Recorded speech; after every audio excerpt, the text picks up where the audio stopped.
Long before the marble temples, ancient Greece was imagined as a harsh, unpolished landscape. Men believed this geography was crawling with fire-breathing monsters and dark, chaotic forces. But slowly, they replaced those nightmares with a new pantheon of radiant, human-like deities. Inside Mount Olympus's gleaming hall sat 12 golden thrones. These supreme beings ruled the earth and sky, with Zeus presiding at the very top.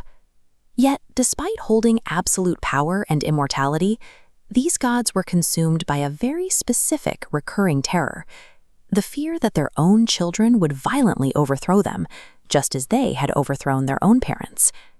The Greek pantheon functioned as a projection of human anxieties, reflecting the paranoia of earthly rulers on a cosmic and terrifying scale.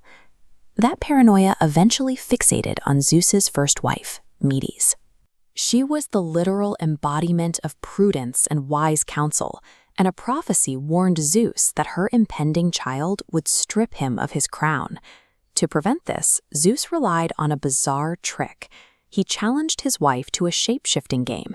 The moment Metis playfully transformed into a tiny fly, Zeus simply opened his mouth, inhaled deeply, and swallowed her whole. By consuming her, he absorbed her supreme intellect. But there was an immediate physical consequence. Zeus was suddenly paralyzed by a supernatural, agonizing headache that left the king of the gods screaming in pain. The other gods rushed in, realizing a desperate remedy was required. Hephaestus, the god of the forge, grasped his heaviest tools and brought them down in a violent swing, splitting Zeus's skull wide open. Out of the shattered bone steps Athena. She doesn't arrive as an infant, but fully grown, wearing a woven robe and a gleaming helmet. Born from a brutal act of cranial surgery, Athena steps into the world as the goddess of calculated wisdom, the literal manifestation of a ruler's mind. Athena maintained a vital domain as the patron of fine crafts and useful arts, overseeing the everyday skills required to sustain a civilized life. This black figure pottery shows figures working at an ancient vertical loom. In ancient Greece, the loom was the absolute pinnacle of domestic technology and civilized craft, an art form directly taught by Athena herself. Among her students was a simple country girl named Arachne. Arachne possessed unparalleled skill with thread, weaving tapestries so beautiful that people traveled from far and wide just to watch her work. And that attention bred a deep, dangerous arrogance. Arachne committed a fatal error known as hubris. Hubris is a dangerous overconfidence or extreme pride, especially when directed toward the divine. She stood before her admirers and loudly boasted that her craftsmanship was superior to the deities who invented the art. The ancient Greeks celebrated mortals who achieved excellence in their fields, but claiming equality with the gods crossed a strict boundary, marking the ultimate unforgivable transgression. Hearing the insult, Athena appeared in disguise, eventually shedding her cloak in anger to challenge the haughty mortal girl to a high-stakes, head-to-head weaving competition. The goddess wove a flawless, deeply reverent tapestry.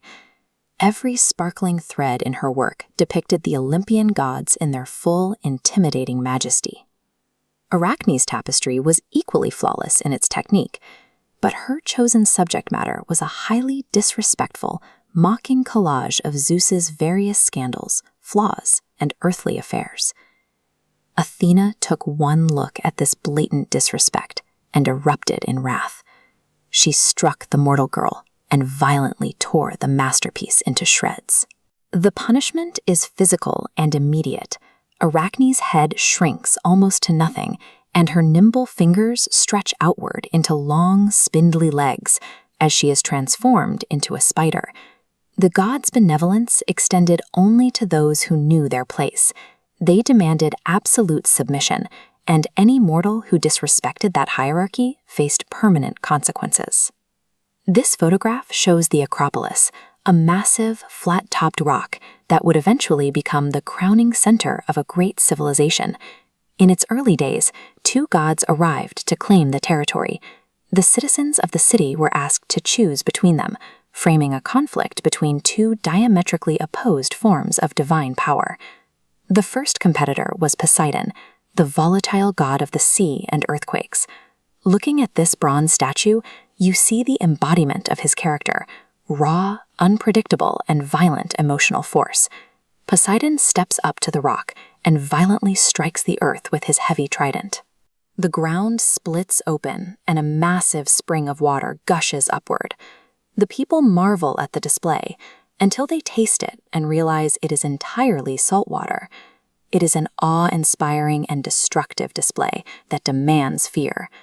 But a salty spring cannot hydrate a populace, nor can it provide the tools needed to build a lasting society. Athena then steps forward, offering a sharp contrast to her uncle's noisy, violent display. Her intervention is calculated, graceful, and entirely quiet. She simply kneels beside a rock crevice and gently plants a single, humble seed into the dirt. From that crevice springs the very first olive tree. It is an immensely practical, truly miraculous gift.